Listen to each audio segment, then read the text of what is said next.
Live and direct, live and I take no jive. Legalize it. So how much can a koala bear? Koala bear, koala bear. Koala bear. Barry pulls a joint out of his pocket. Bill says, "Great, Barry, a reefer." Hi, and welcome back. It's the Koala podcast. And this time we're talking to New York with its wonderful new mayor. I might get onto that in a bit.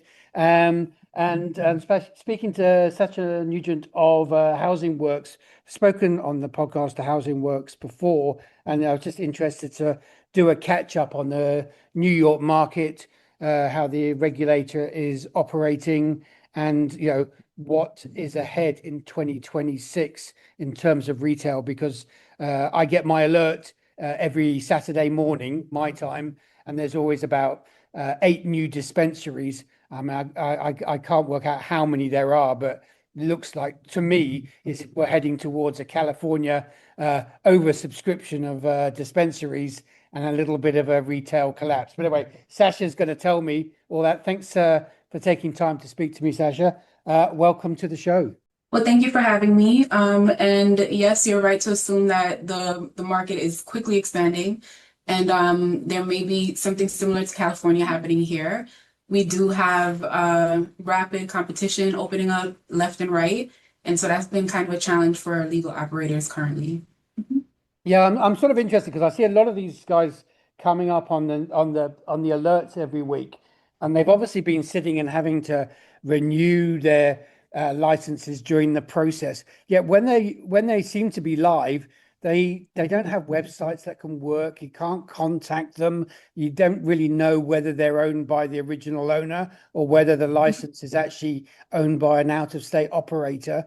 What's the sense of all that sort of stuff in terms of Housing Works have been in the market a long time, and you were a community organization before it was a retail market and still are. So what's your sense of all these new dispensaries? How many of them are real? How many are what's been termed to me before as ghost licenses? I think there are currently 569 operating in the state of New York right now as it stands. And then I do know that a portion of them, not sure how many, are having trouble opening up without the support of the state. And also they're facing not legal challenges, but financial challenges. They're having trouble paying their rent month to month. Sometimes they're not finding the financial backing to get those things off the ground, which has been truly frustrating. Because so many are opening, what about the supply chain? It seemed to me like a year ago, and I was quite surprised to hear this, that there was still enough New York produced stock to supply all these dispensaries. Is that still the case? Or that is yeah, that is still the case. There's an abundance of brands and product, and at some point earlier on, there were issues with oversupply. So the state had to pivot and do something called cannabis markets, showcases, which allowed farmers to come open and partner with a retail operator to sell their surplus of product. Currently, we don't have any of those markets happening right now, but I do know there's enough product on the market for all the operators, and supply has not been an issue recently. As it was in terms of those suppliers, are they big New York versions of, say, Glass House over in California, or are they sort of medium sized? And how are they managed? And my second question with that is, the METRC system took a long time to come in, and it's really only just kicking into action. Is that causing a problem for both retailers and the growers? Because I'm sure there's got to be some sort of little glitches as everybody gets used to that system. Yeah, so for METRC, that was, first of all, we had a contract initially with BioTrack that fell through with the state. METRC came online, and I believe we were given a couple of weeks to get everything together. I know that the distributors and the processors were frustrated because they didn't have the manpower to get everything labeled and ready for METRC within that short amount of time. Also, what we found challenging, and I'm sure I speak for other people, was the implementation. It wasn't clear. The training was not that clear from the regulators on how to get METRC up and running. So we had to work together with the processors to kind of figure everything out. That was a major challenge, but now most people are online with METRC. The deadline, they extended the deadline, thankfully, from December 17th to January 12th. That gave us a little bit more time, but people were still frustrated with how that rollout happened. And in terms of dealing with METRC, can you deal? I've spoken to other people in other states, and I'm not the hugest fan of METRC because it's a monopoly, and I think monopolies are really dangerous things. But if I speak to people in Washington, last year and in other states, as time went on, it became harder and harder to deal directly with METRC. And then if you're dealing with the regulator, they've got staff shifting through the whole time who really don't understand the systems that, the seed to sale operator is managing. How are you sensing that at the moment? I mean, if you got a problem and you make a phone call, are METRC answering the phone is a simple question, I suppose. They're not answering the phone. We can go on the METRC website. There's a chat box at times that may be able to answer, but I haven't found much luck with that. We do end up emailing, and it may take a couple of days for them to get back with an answer. We've only had to reach out twice about some silly questions. Also, but during you guys the are long-term operators, and you're smart, and you know what you're doing. Yeah. But like all these new operators, let's be honest, they're going to be pretty clueless, aren't they, about even running a business, never mind dealing with somebody, dealing with METRC. Yeah, I think that that has been a challenge for smaller operators, especially new ones who are just coming onto the market. They may find it easier, like on the flip side, because they're only understanding METRC. They never had to work with anything else, so they're coming in and learning METRC from the start. For us, it was like it was a learning curve for the people who were here longer, but we kind of caught on. As you mentioned, it's not as easy to get people on the phone. You do have to wait a few days for an answer response via email. And is the onus all on the businesses if things go wrong? Does the regulator say if something goes wrong with this and you suddenly sell something that makes somebody sick and that's a labeling issue or a seed to sale, is there any understanding of how that's working for you guys? Is the regulator explaining that to you? If somebody gets sick from a product, that falls generally on the producer, the producer of the product. If there's a METRC labeling issue with inventory, the onus is on the retailers, and we'd have to take that. And I suppose the same question about METRC is, if you ring the regulators, do they answer the phone? And if they do they know what they're talking about? If we call the OCM, they don't answer the phone. Same thing. We will get a response back within a week or so from the regulators, which is the OCM. And for the most part, they partner with METRC and they will know how to answer our question. But in the beginning, it was there's still some questions that are unanswered. Like I've reached out about sampling a few times and when we were having our trainings and nobody responded to this day. So as it stands, we haven't given out any like samples to staff because we're unclear about how to do it. That's just like one issue that we're running into.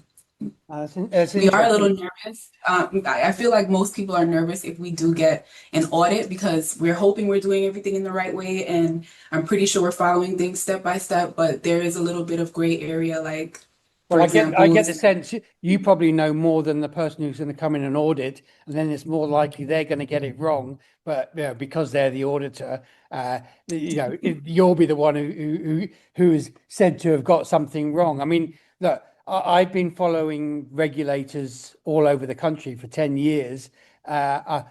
Very few am I impressed by, and I'm looking at the OCM, and they only get excited when they can say that $1 billion of product was sold. I mean, where they get their figures, they just pick them out of the air. But that it seems to be the same story as the other disaster states. My favorite being Massachusetts, is they spend so much time with office politics and shoveling people in and out of those top positions that there's no organization within it at all. And as I say, the only time you deal with them is when they come to you in a sort of enforcement fashion or auditing fashion. They never really want to engage with you in a build your business fashion, and which gets me on to the next thing. Housing Works is all about equity. That word has just disappeared from the language of cannabis in New York entirely over the last year, hasn't it? Yeah, and especially with the descheduling announcement that was made recently by the president, many social equity businesses are a little bit nervous by that announcement. We feel that might, flood the market with MSOs and other investors coming in and forgetting about the true reason why we were able to open in the first place, which was equity and social equity and giving back to communities who are most impacted by the war on drugs. So we're doing everything in our power to advocate for those businesses, advocate for ourselves as well, because you're right, this is it's quickly disappearing. Well, this is why I mentioned at the beginning of the conversation, the new mayor in New York City, because there is actually somebody in a political position who might be interested in trying to preserve that conversation as part of his overall drugs policy, not just cannabis policy. Because I don't see the governor particularly interested. I don't see Albany as a whole interested.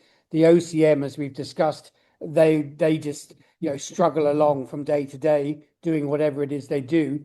He hasn't really said much about cannabis, has he? Do you really Not sense yet. that he's interested in it at all?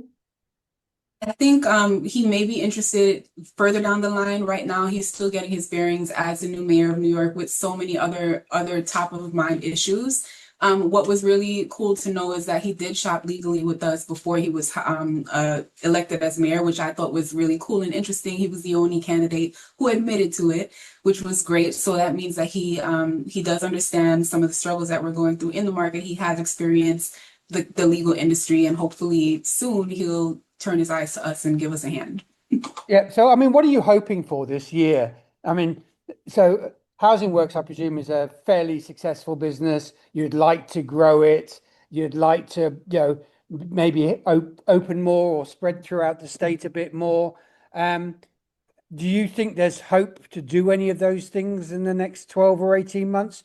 Or do you feel as though, we're just going to hunker down because it's, the wider issues in American society at the moment, it's probably best to play it a little bit safe. I mean, it's just interesting because New York's, New York, I've lived there. It's a very gung-ho place. Everybody's moving forward, but I get a sense that even New York City is, let's just slow down a bit and just, keep our place in the world because we're not sure what's happening next. Yeah, so ultimately we do want to scale and expand our business. Right now we are focusing on expanding and scaling our second location, which is our Nomad location in Midtown, while still maintaining and growing our main business. In the next 12 to 18 months, we would like to open a new location. I'm not sure which borough, but it probably will be outside of Manhattan. It is very difficult to, look forward and look ahead with everything that's happening, especially when people are watching their pockets in this economy. But ultimately, we definitely want to expand. Housing Works is all about expansion, and our social enterprise model is one of our main core models here at Housing Works. So the purpose is to expand and give back more to our community using the funds that we generate in our dispensaries. And what sort of, do you want to talk about some of the programs that you're trying to build at the moment? I'm interested to learn. Well, we offer healthcare and housing and job training to people who are marginalized and affected by HIV/AIDS and other chronic illnesses, and who are also facing homelessness. We've worked with the Mayor's Office of the Mayor's Office of Criminal Justice to offer a Create Reentry program, which is basically a cannabis reentry program for people who were impacted by the war on drugs. And that has been great because we train them and then we end up hiring them and they stay here and have longevity and are able to grow into management positions, which is very fulfilling. And we also have several thrift shops and we have a bookstore in the Oh, city that's cool. that I wasn't also, aware of yeah, that. yeah, we were here. We've been around for over 35 years in New York, and those thrift shops and that bookstore also filters back into our programming. So, the cannabis business is just another extension of what we do at Housing Works. Looking around you at other states and across the country, cannabis generally, you mentioned the EO, because I'm not going to call it rescheduling because it's just to tell somebody else to put it in the bottom drawer of the filing cabinet. So I don't. Do you sense as the type of organization that you are, and I'll be upfront. For me, it just sounds like another Trump stop play game. He did it prior to the EO. Well, he did it 6 weeks before with his little Truth Social post, and then he let it sit for a while. Then he did it, ran it for 10 days before signing that thing that doesn't actually mean anything unless Pam does something about it, which she's not going to in the near future. And she's got support in terms of GOP people in the House already bringing up bills saying you can't do that, so it's perfect kick the can down the road stuff. I mean, what's your sense about cannabis and legalization throughout the country? Because another snippet I heard recently was that there's, I still haven't seen the documentation, but there was something coming out from the DOJ telling federal agents to come down harder on marijuana possession throughout the country if they could do so as federal agents. As I say, I haven't seen the documentation. I've just seen little snippets of information flying around Reddit and places like that. And it sort of worries me because it seems like the whole thing is a big play just to put it into the big end of town and take it away from guys like yourself who have been, as you say, working 3 decades to get here. And you've a lot of people haven't survived, but you've survived through this. And there's equivalents to you in Oregon, California, Colorado. Do you think you're about to be trodden on? We would hope not. I do know that, the recent announcements where there's so many cuts happening to programming like ours, and it's kind of disheartening. The mental health stuff, just this That last was, 48 hours, isn't it? I mean, it's yeah, that across was the a country. terrible, Yeah. terrible announcement that was just made that affected us and impacted us instantly. And I'm hoping that, the cannabis legalization is up to the states. We know it's not federally legal, and we are hoping that the feds stay out of our state with that nonsense because basically this is what's really driving business and the economy, a lot of it in New York State. At the end of the day, I feel like the Trump administration, I don't want to talk too much about politics, but it's all I mean, but about, unfortunately, it is politics. I mean, look, yeah, neither do I, but cannabis by its very nature has always yeah, been law and politics, correct. and business, and business can't happen without law and politics. And I just get a sense that, um, you know, that they're trying to like filter back the concept of the war on drugs. Initially, let's start with cocaine because that's really easy to be not nasty about, but it makes a good news story for those sorts of. It's low hanging And fruit, then yeah. how does that work? How do we roll back the thinking on cannabis over the last 10, 15 years? I don't want to say it, but I just get that sense that those forces are beginning to just poke the bear a little bit.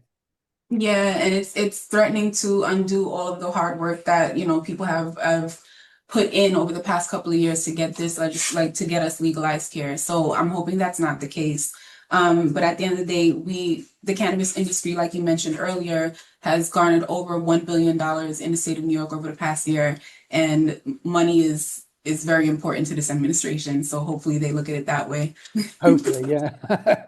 Because my knowledge of New York, because I can't come to the US anymore. I don't think I'd get past the airport with my social media posts. Unfortunately, I'm a little bit limited in some of the stuff that I would have known before about being on the ground. I mean, is there anything else that you wanted to talk about or tell the listenership about what you feel is happening in the state? I think that currently the OCM needs to further support smaller businesses, and they need to answer questions in a timely manner because there's a lot of questions, especially as this industry expands and changes. I'm really happy to say that they did move forward with some new regulations where we're allowed to market and have membership programs here to expand our business, which was kind of a pain point for many of our businesses. So kudos to them for moving that forward. But there's still a lot of work to be done as far as their support. And I'm hoping that they are able to, respond in a timely manner to new businesses, to existing businesses. And also, I just want to mention before, we wrap up that Housing Works is the only 100% charity dispensary in New York. And this is really important work that we're doing. So anybody who does shop with us knows that their money is going back to people in need and programs that are life-saving. I just think it's fantastic that you've managed to survive and thrive in an environment that, is almost impossible to do so. That organizations like yourselves can actually teach the rest of the country that it's worth sticking with it because you will win in the end. It might be small victories, one after the other, rather than winning a big battle. But that's in doing business in that way is always going to be small businesses by victories by its very nature, isn't it? Yep, absolutely. And I know we didn't want to talk too much about the rescheduling because it's not technically rescheduling, but that legislation would save millions of dollars with us with 280E getting out. That would just be that's the thing. It's the 280E does help. That's the only thing that helps this SME end of the market in that whole discussion that they put in the paper, as far as I could work out. I did hear again, the big banks are saying, well, there's nothing in there that really encourages us to help business, which means that actually we don't think there's enough money in your sort of business, so we're not going to bother with it, is what it actually means rather than that. So let's hope that there's somebody in DC who takes up the mantle of 280E and really pushes it forward. Businesses and private businesses, but not just retail, growers, all the sort of small businesses that make an industry work can actually get a benefit from that. I'm hoping that by mid-year there'll be something positive on that front, but we'll have to wait and see. I remain hopeful. Well, yeah, you are North American, so you're much more hopeful than us Brits. We're miserable about everything. We're all very morosely about everything. No problem. Sasha, thank you very much for joining me on the Karma Koala podcast, and hope to maybe speak to you at the end of the year, and you'll be equally, if not more, positive than you are now. Yes. Well, it was great to see you, and thank you so much for having me. Have a great day. Thank you very much. Bye-bye. Live and direct, live and I take no jive. Legalize it. Coming how much can a koala bear? Koala bear, koala bear. Koala bear. Barry pulls a joint out of his pocket. Bill says, great, Barry, a reefer.